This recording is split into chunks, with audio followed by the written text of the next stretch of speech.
Un soutien critiqué. Actuellement en pleine promotion pour le film Maison de retraite 2, Kev Adams a été interrogé après une avant-première sur l'absence de Gérard Depardieu, qui tenait l'un des rôles principaux dans le premier volet.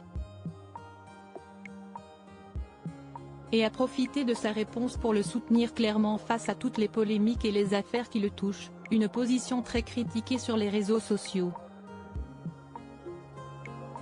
Il n'a pas signé la fameuse chronique qui a tant fait polémique. Mais Kev Adams a une position bien arrêtée sur Gérard Depardieu.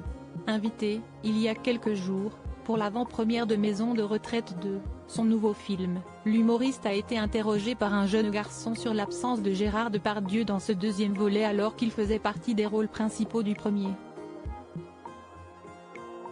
Je ne pensais pas que la question viendrait d'un enfant messiesti fantastique, a-t-il d'abord plaisanté lors de cette session questions-réponses, avant de se livrer sur les différentes polémiques qui touchent l'acteur depuis plusieurs semaines. Mis en examen pour viol sur la comédienne Charlotte Arnoux, accusée par de nombreuses femmes d'agression sexuelle, il a également été la cible d'un reportage de complément d'enquête dans lequel on peut l'entendre avoir des mots très choquants à propos de différentes femmes ou d'une enfant.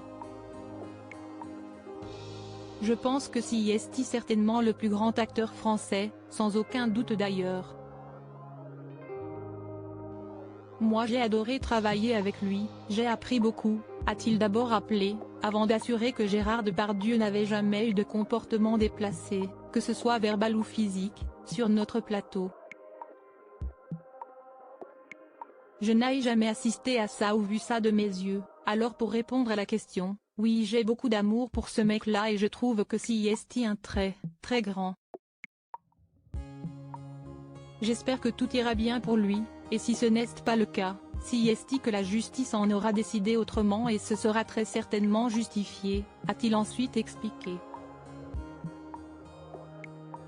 Arguant qu'il voulait laisser la justice décider, je pense que chacun d'entre vous a vu ou entendu parler d'images assez choquantes, moi je me plie totalement à la justice s'il a été offensant ou agressif. S'il a été irrespectueux de quelconque manière que ce soit avec qui que ce soit, évidemment qu'il doit être puni peu importe ce qu'il a fait ou ce qu'il a construit. Les internautes divisaient une prise de position qui se rapproche de la tribune, signée la semaine dernière dans Le Figaro par une cinquantaine d'artistes et qui demandait de la nuance dans le traitement de l'affaire Depardieu.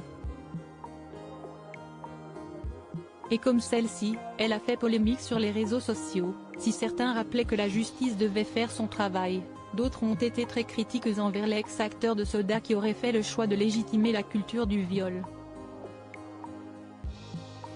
On continue sur l'absolue indécence, toujours aucun mot pour les victimes, zéro décence, peut-on notamment lire. Surtout que le comportement de Gérard Depardieu sur le film Maison de retraite avait été critiqué il y a quelques mois.